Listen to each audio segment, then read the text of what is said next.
ስትገጥመው ልዩነት የላትም ነበር። አማራ ላይ ግን የአማራ ጥቁር ተፈጠረ።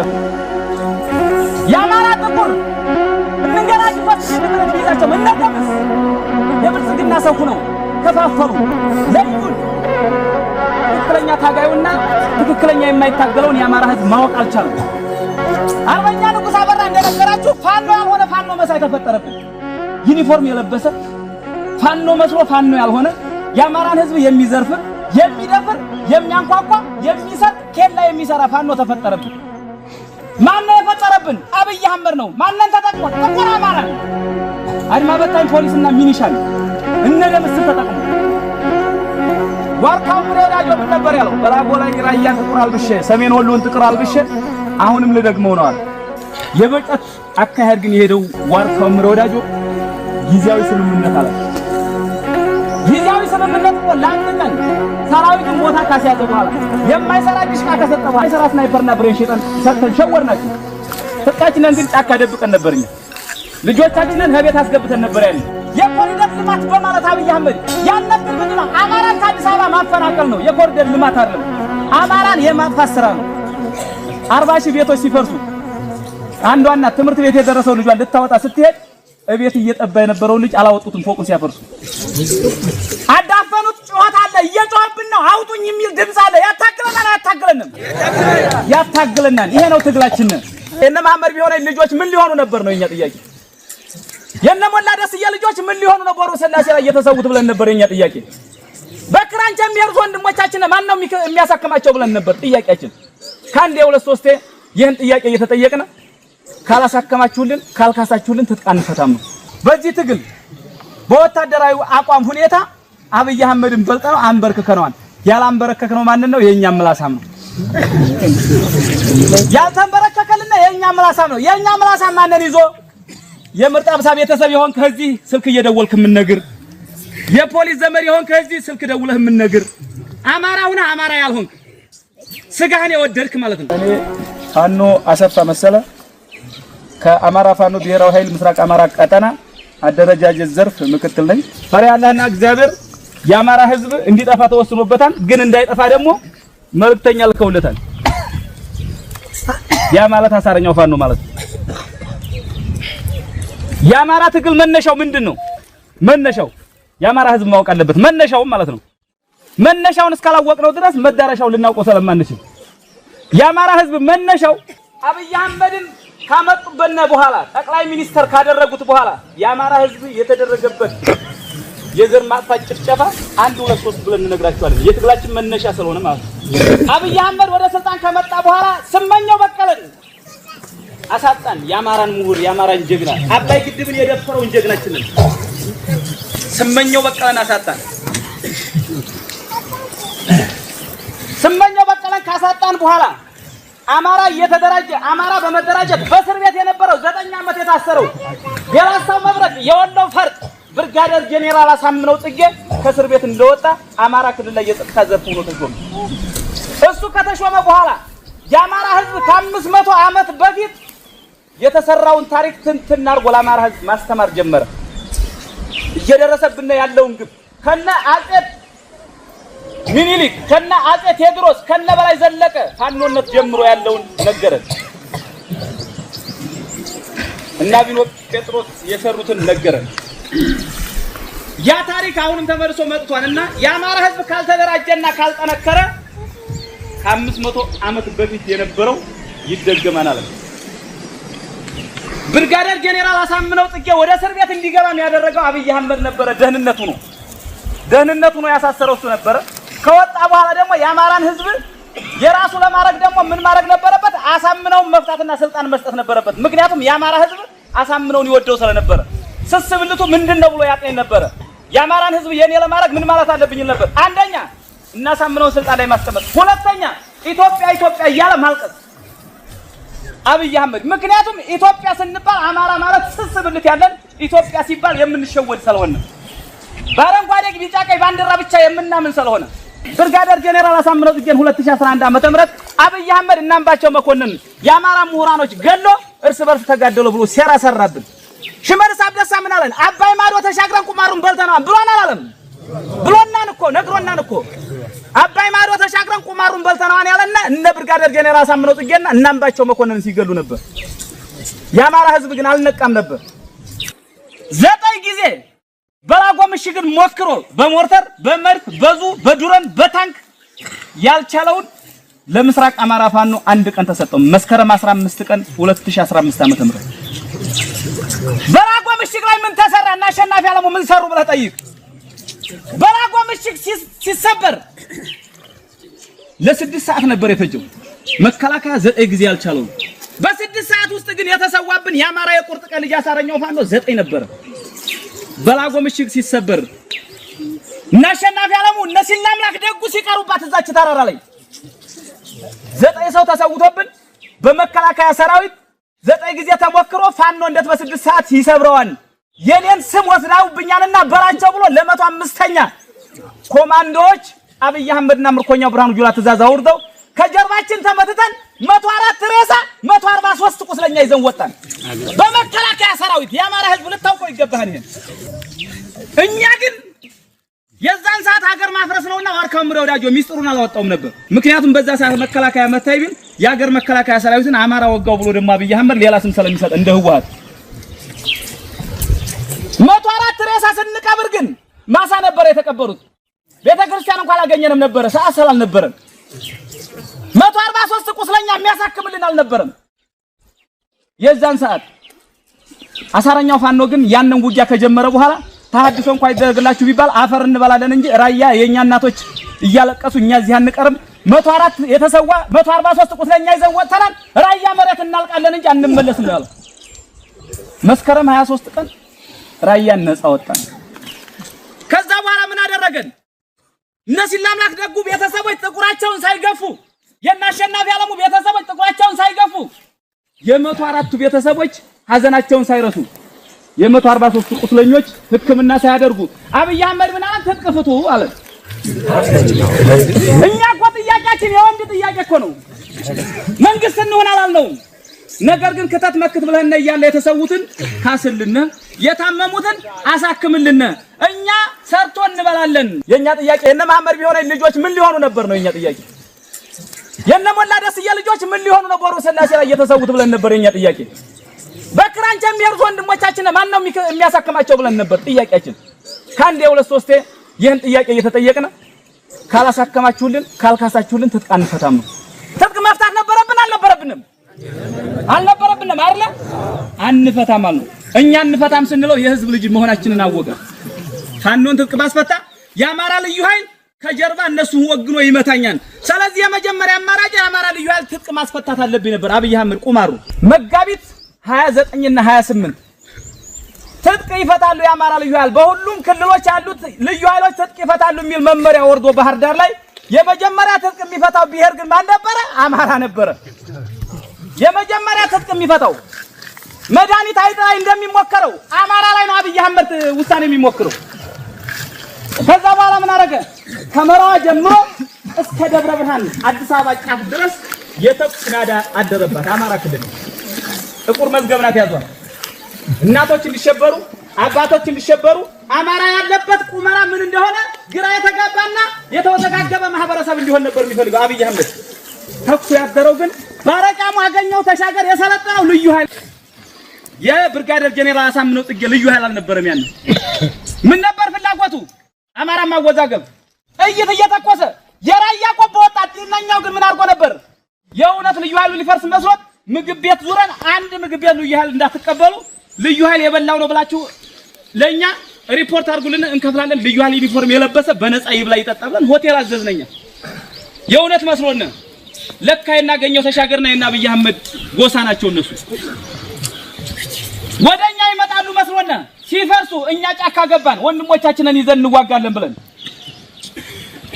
አርበኛ ኮማንዶ ፋኖ ዳንኤል አለሙ ሚያዚያ 1 2015 ዓመተ ምህረት ከብልጽግና ጋር ግልጽ ጦርነት የጀመርንባት መላጭ ሳባ። አርበኛ ኮማንዶ ፋኖ ዳንኤል አለሙ ሚያዚያ 1 ብልጽግና ጋር ቆቦ ከተማ ላይ ጦርነት የጀመረ የመጀመሪያ የምስራቅ አማራ ፋኖ በዋርካው ምሬ ወዳጅ የሚመራው ነው። ከሚያዚያ 1 በኋላ ፋኖ መሳደድ ጀመረ። እሁድና ሰኞ ከባድ መሳሪያ ወልዲያ ላይ ቆቦ ላይ መተኮስ ተጀመረ።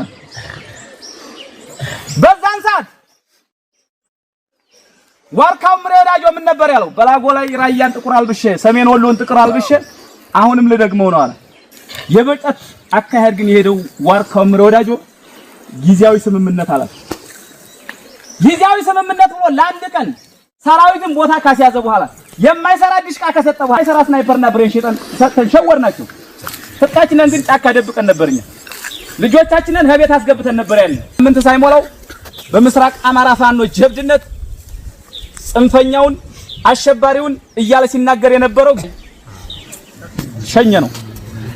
አንድ አለ የፋኖ ትግል ኮማንዶ ዳንኤል አለሙ የሳባት ምላጭ ጀመረች፣ ሄደች፣ ተከታተለች። ፋኖ ግስጋሴውን ጀመረ። የፋኖ ትግል ከመነሻው ጀምሮ ግስጋሴውን እንዲህ የደረሰው ለምንድን ነው? ወለጋ ላይ 360 አማራ አንድ ጉድጓድ ተቀብረውበት ነው። በአማራነት በእምነት አልተገደሉም። ወለጋ ላይ እስልምና ሃይማኖት ተከታይም ኦርቶዶክስ ሃይማኖት ተከታይም ጴንጤም ሁን አማራ ስለሆንክ ብቻ ግን ትሞታለህ በሚለው መርህ በእነ አብይ አህመድ በእነ ብርሃኑ ጁላ በእነ ሽመልስ አብዲሳ ትእዛዝ ወላሂ ሁለተኛ አማራ አልሆንም። አንሻን ሰይድ ድምጿ ነበር ያን ወላሂ ሁለተኛ አማራ አልሆንም። ለምን?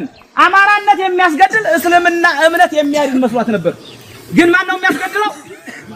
አማራነት ነው የሚያስገድለው። የቀብር ስነ ስርዓት እኮ አለን። ቤተክርስቲያን ሄደን ወግ ማረጋለሁ አይደል? መስጊድ ሄደን ወግ ማረጋለሁ አይደል? በሎደር ተቆፍሮ 361 ላይ የተገነዘ ያልተገነዘው ሴትና ወንዱ የማይለየው ትልቅና ትንሹ የማይለይበት ቀብር ተፈጸመብን። ትግል ያስወጣን ይሄ ነውኛ መነሻችን። ደብረ ኤልያስ ገዳም ላይ 251 መነኩሳት ተገለውብናል። አዲስ አበባ ላይ መስጊድ ፈርሶብናል። 360 ቤተክርስቲያን ፈርሶብናል። አብይ አህመድ ከመጣ አዲስ አበባ ላይ ቀድሶ ሲወጣ 9 ሰዓት ላይ ካን ተገለውብናል። አልተገደለም። ሃይማኖት አባቶች ተገለውብናል። ደምቢ ዶሎ ዩኒቨርሲቲ ላይ የአማራ እናቶች የአማራ አባቶች ልጆቻቸውን ይማሩልናል ብለው መምህራኖች ያስተማራቸዋቸው ልጆች ደምቢ ዶሎ ዩኒቨርሲቲ ገብተው በእነ ሽመልስ አብዲሳና በእነ ምርኮኛ ብርሃኑ ጁላ ትእዛዝ 17 የዩኒቨርሲቲ ተማሪ ለ8 ተደፍሮ ያታግላን አያታግልም? ያታግላን። ትግራችን ይሄ ነው መነሻችን። ነገር ግን አዲስ አበባ ላይ 40,000 ቤቶች ያማራ ፈርሰዋል። 40,000 የኮሪደር ልማት በማለት አብይ አህመድ ያነቅር ምንድነው? አማራን ከአዲስ አበባ ማፈናቀል ነው። የኮሪደር ልማት አይደለም፣ አማራን የማጥፋት ስራ ነው። 40,000 ቤቶች ሲፈርሱ አንዷ እናት ትምህርት ቤት የደረሰው ልጇን ልታወጣ ስትሄድ እቤት እየጠባ የነበረው ልጅ አላወጡትም። ፎቁን ሲያፈርሱ አዳፈኑት። ጩኸት አለ፣ እየጮህብን ነው፣ አውጡኝ የሚል ድምጽ አለ። ያታግለናል አያታግለንም? ያታግለናል። ይሄ ነው ትግላችን። እናት ግን ምን ነበር የጠየቀችው? ልጇን ይዛ ስትመለስ ልጄስ ነበር ያለችው። ፎቅ እንደሚሰራ ታውቋለች፣ ንብረት እንደሚመጣ ታውቋለች፣ እንጀራ ጋግሮ መብራትን አስተምራለች። የአማራ እናት የጠየቀችው ጥያቄ ግን ልጄስ ነበረ። የነ ሽመልስ አብዲሳ የነ ምርኮኛ ብርሃኑ ጁላ ትእዛዝ ግን የነበረው ድፋት ነበር። ይሄን ድምጽ ስላሰማች ብቻ ልጄን ብቻ ብላ ስለጠየቀች ወደ ልጇ ሸኛት ተብሎ ተሸኝታብናለች እናታችን። ይሄ ነው እኛ ትግል ያስወጣል። ኃይል ማጠናከር ተጀመረ። ነገር ግን የና ኃይል ስናጠናክር ህወሓት እንደ ትግሬ ሆና ስትገጥመው ልዩነት የላትም ነበር። አማራ ላይ ግን የአማራ ጥቁር ተፈጠረብን። የአማራ ጥቁር እንንገራችሁ 3 ክንድ ምረት ቢይዛቸው እነደምስ የብልጽግና ሰው ሆነው ከፋፈሉን፣ ለዩን። ትክክለኛ ታጋዩና ትክክለኛ የማይታገለውን የአማራ ህዝብ ማወቅ አልቻለም። አርበኛ ንጉስ አበራ እንደነገራችሁ ፋኖ ያልሆነ ፋኖ መሳይ ተፈጠረብን። ዩኒፎርም የለበሰ ፋኖ መስሎ ፋኖ ያልሆነ የአማራን ህዝብ የሚዘርፍ የሚደፍር የሚያንኳኳ የሚሰርቅ ኬላ የሚሰራ ፋኖ ተፈጠረብን። ማን ነው የፈጠረብን? አብይ አህመድ ነው። ማንን ተጠቅሞ? ጥቁር አማራን አድማ በታኝ ፖሊስና ሚኒሻን እነ ደምስን ተጠቅሞ ሰለሞን በቅሎ ማነቂያ ላይ እነ ሰለሞንን ተጠቅሞ 7 ሆነው እየዘረፉ የበቅሎ ማነቂያን ህዝብ ሲያሰቃዩ የነበሩት እነዛ ምን ነበር የሚሰሩት? የአማራን ህዝብ እየደፈርክ እያንኳኳ እየሰረክ ህዝቡ ፋኖን እንዲጠላ አድርጉልኝ ተብሎ ነበር። ትክክለኛውን ተዋጊ ለማስጠላት ህዝቡ ሆ ብሎ ፋኖ ይጥፋልኝ እንድል መረጃ እንዳይሰጠን እንዳያበላን እንዳያጠጣን እንዳያሳክመን እንዳይቀብረን እንዲጠላን ነበር የተሰራው። እኛ ግን በሞታችን በቁስላችን የአማራን ህዝብ አንቀን ይዘነዋል። በሄንበት ቦታ እያስተማርን ፖለቲካ እየሰራን የትግላችንን መነሻ እየነገርን ይሄ ሁሉ ስራ ስንሰራ ይሄ ሁሉ ትግል ስንታገል በተወለድንበት ሀገር በጭረጨ ውሃ ቁስላችንን እያጠብን ጎበዝ። ለምንድን ነው ለነጻ የምንሰዋው? የ19 እና የ21 ዓመት ልጅ ዘሩን ሳይተካ የሚሰዋው በነጻ ደሞዝ በሌለው ለምንድን ነው እቺ ሞታችን በሞታችን ነው የአማራን ህዝብኛ ማሳወቅ የምንፈልገው በቃላት ብቻ አይደለም በንግግር ብቻ አይደለም በተግባር እያሳየንም ስለሆነ ፀሐይ በማያስጥለው ዝናብ በማያስጥለው በደሳሳ ጎጆ በር በሌለው ጫካ ውስጥ ተቀምጠን ለምን ይጠቆምብናል ለምን እዚህ ያሉ እንባላለን ማን ነው እዚህ ያሉ የሚለን ግን ታንቃ ነው የበቅሎ ማነቂያ ነው የቃሊም ነው የአዋስ ልጅ ነው የዲኖ ልጅ ነው ቆማ የሚሰጥብን አማራ የሆነ ጥቁር አማራ ማለት ይሄ ነው እነሱ ስልክ ደውለው ባይነግሩብን እኛ ያለንበትን ጫካ ካምቦ የመጣ ኦሮሞ ያውቃል አውቀው እስኪ በዚህ ተራራ ውጣ ብለው ወዴት ነው የሚሄደው ምርጣምሳ እየመራብን ነው ፖሊስ እየመራብን ነው 3000 ብር የተከፈለው ለሎካሽ የሚጠቀም አትክልት የሚገዛለት ኃይል ባንዳ ነው እኛን የረበሸን እነዚህ አማራዎች ናቸው እኛን እያስተቁን የነበሩ ነገር ግን እየሞተና የብልጽግና ሰው ሳንገል እያስተማርን እየታገልን ነው እናቃለን እዚህ ውስጥ ሆኖ ማን ምን እንደሚሰራ ለሊት ገብተን የማውጣት እኮ አቅሙ አለን እኮ ፋኖ ክስተት ነው ብሏን ዋርካው ምሬ ወዳጆ ፋኖ ክስተት ነው ለሊት ገብተን አውጥተን የምንፈልገውን ገለን የምንፈልገውን ይዘን መውጣት እንችላለን መከላከያ ሰራዊት እኛ ያለንበት ግን ለሊት መንጣት አይችልም ልዩነት አለን የምን ልዩነት የልብ ልዩነት ነው የትጥቅ ልዩነት አልነበረም እኛ ልብ አለን እኛ ግን የታጠቅነው ልብ ግን አብይ አህመድም እስከ ሰራዊቱ መታጠቅ አይችልም እኛ አማራ ልጆች ነንና የእናንተ ልጆች እኮ ነን የነ ብርጋዴር ጄኔራል አሳምነው ጽጌ የናጼ ሚኒልክ የነ በላይ ጸለቀ ልጆች እኮ ነን እኛ የናጼ ቴዎድሮስ ልጆች እኮ ነን የምርኮኛ ኢብራሂም ጁላ ልጆች እኮ አለንም እኛ ምርኮኛ እየተማረከ ያሳያቸው ብርሃኑ ጁላ ይማረካን አሁንም እኛ እየማረክን እናሳያቸዋለን የሚኒልክ ልጆች ማለት ይሄ ነው በተግባር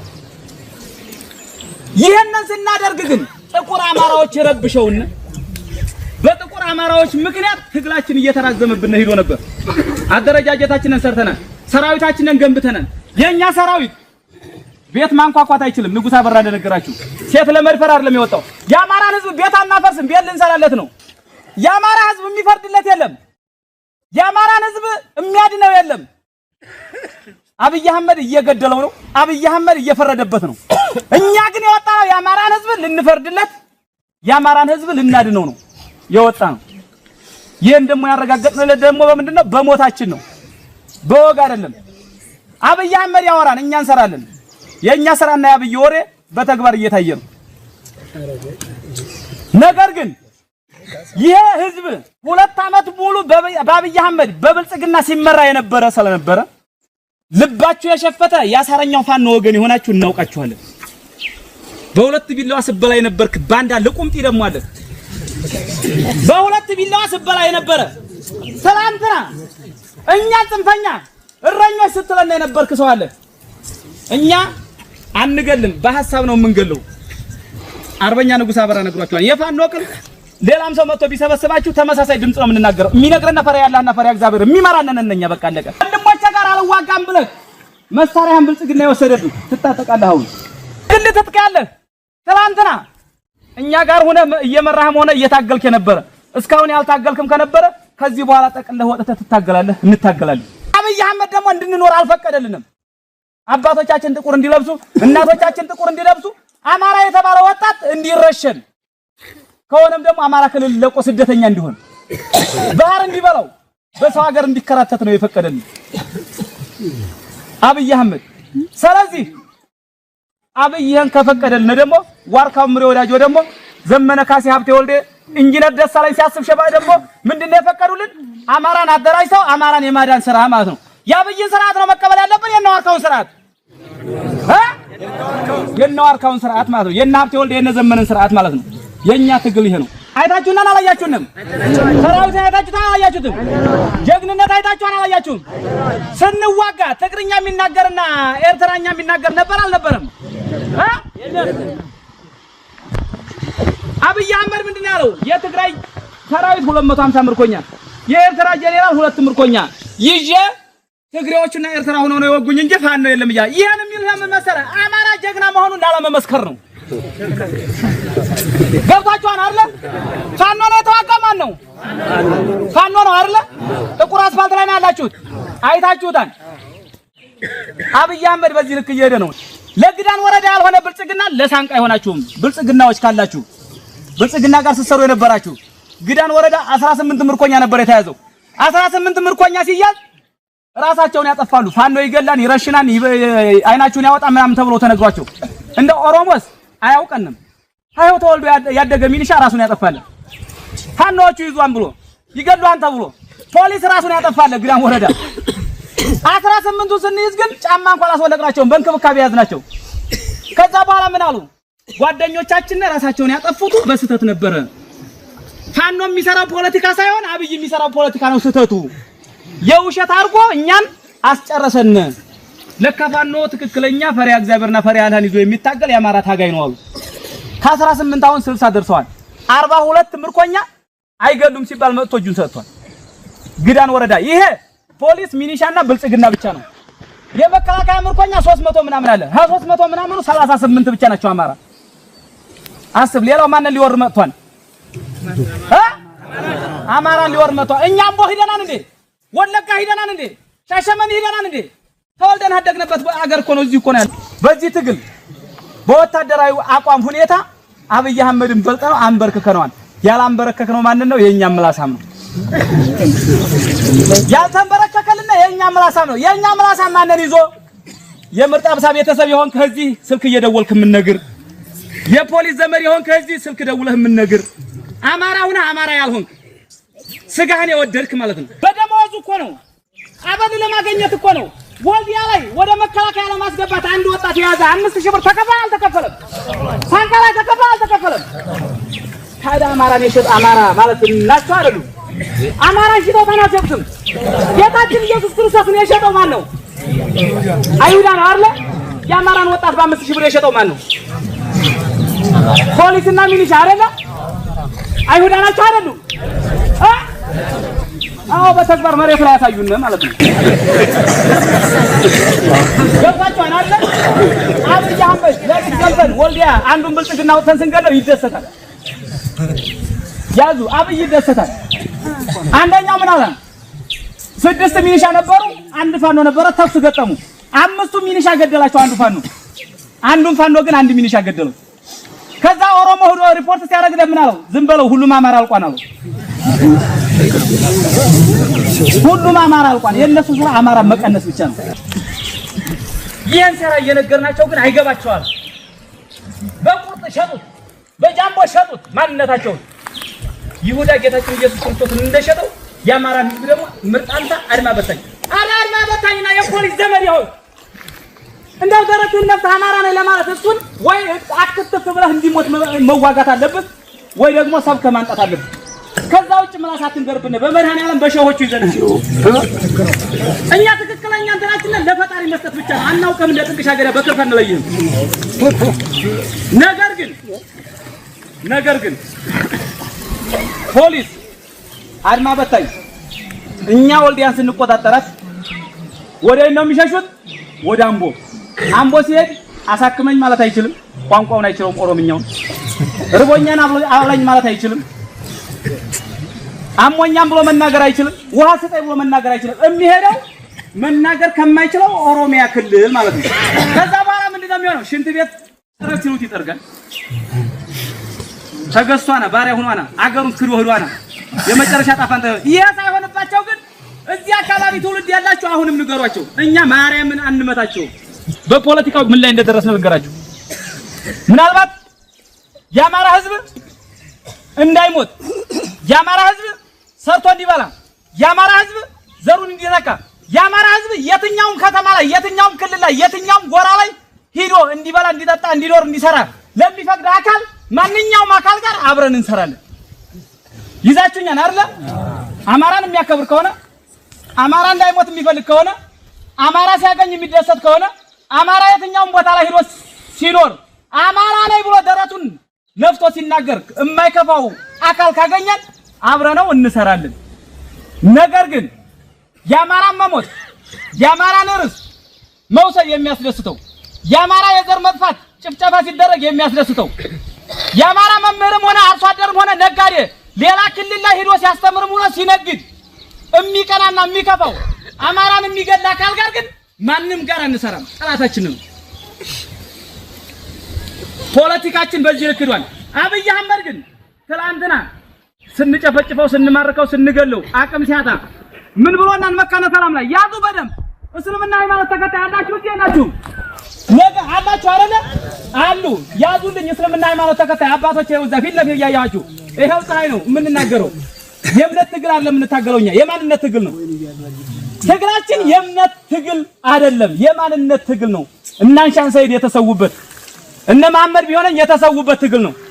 መስጊድ ፈርሶብናል፣ እናንሻን ሙተውብናል። ነገር ግን አብይ አህመድ መካነ ሰላም ላይ ምን አለን? አስተዳደር ጸጥታ የነበረው የመካነ ሰላም አስተዳደር ጸጥታ ኃላፊ የነበረ ሙስሊም ነው። ፋኖ መካነ ሰላምን ሲቆጣጠር መስጊዱ ገባ። መስጊዱ ገብቶ ተኩስ ጀመረ። የተኮሰብንን አካል መምታት አለብን የለብንም? ይመታን አይደለ? ስንመታው ሲሞት ግን ምን አሉ? የአብይ ተላላኪ እስልምና ሃይማኖት ተከታይ ያልሆኑ የአብይ ተላላኪ እስልምና ሃይማኖት ተከታይ ያልሆኑ ሰዎች ግን ምን አሉና መስጊድ ውስጥ ገብተው ገደሉትኝ። እነዚህ ኦርቶዶክስን ብቻ እንድትለመልም የሚፈልጉ የክርስቲያን ፋኖ ናቸው ብለው አዋጅ አወጁብን። እኛ ግን የገደልነው ብልጽግና ነው። የፋኖ ትግል ዓለም ያወቀው ፀሐይ የሞቀው እውነተኛ ትግል ነው። ዓለም አቀፋዊ ትግል ነው። መስጊድና ቤተክርስቲያንን የሚያከብር ነው። ቤተ እምነቶችን የሚያከብር ነው የፋኖ ትግል። ነገር ግን ሲገለነ ብልጽግና ሆኖ ኑሮ ሲያስረነ ብልጽግና ኑሮ ሆኖ እኛ ስንገለው መስጊድ ውስጥ የሚገባ ከሆነ ግን ጴንጤም ሆነ እስላምም ሆነ ቄስም ሆነ ምንም ሆነ ቤተክርስቲያንም ቢገባ አንለቀውም። ሃይማኖት የመሳሪያ መቀመጫ አይደለችም። ቤተክርስቲያን የመሳሪያ መቀመጫ አይደለችም። መስጊድ የመሳሪያ መቀመጫ የሽፍታ መቀመጫ አይደለችም። የወታደር መቀመጫ አይደለችም። የሃይማኖት አባቶች አሁንም የምትይዙት ቤተ እምነታችሁን የምትመሩት ቤተ እምነት ላይ የሚመጣው ሰላማዊ ሰው ወደ ፈጣሪው ሊያመልክ የሚችል ሰው ብቻ ነው መምጣት ያለበት። ከዛ ውጭ ከሆነ ግን ሸሆቻችን አውግዙት። አላህ አይወደውም። የሰው ነፍስ ያጠፋ ሰው እዚህ አይገባም። የሰው ነፍስ የሚያጠፋ መሳሪያ የያዘ ሰው እዚህ አይገባም በሉት። ኦርቶዶክስ አባቶችም ቄሶችም ንገሩት። ማንም አካል ከቤተ ክርስቲያኑ አጥር ግቢ ውስጥ ሆኖ ተኩስ መተኮስ አይችልም፣ መዋጋት አይችልም። ነገር ግን ቤተ ክርስቲያን ወይም መስጊድ ገብቶ እጅ መስጠት ይችላል። አባቶች እናንተ ከወንድሞቼ ጋር አስታርቁኝ ብሎ እጅ መስጠት ይችላል። እጅ ከተሰጠ በኋላ ማን ይዞት ይመጣል? የሃይማኖት አባቶች ከምን አውጥተው? ከመስጊድ አውጥተው ከቤተ ክርስቲያን አውጥተው እንቀበላለን፣ አንገልም። እዛችሁ ውስጥ ነው ግን ከተዋጋነ ግን አሁንም ሚሊየን ጊዜ ብልጽግና ቤተ ክርስቲያንም ሆነ መስጊድ ከገባ አንለቀውም። እኛን ሳይታቆዝ የሱ ወንድነቱ ጀግንነቱ በአባቶቻችን መንጣቱ ብቻ ነው።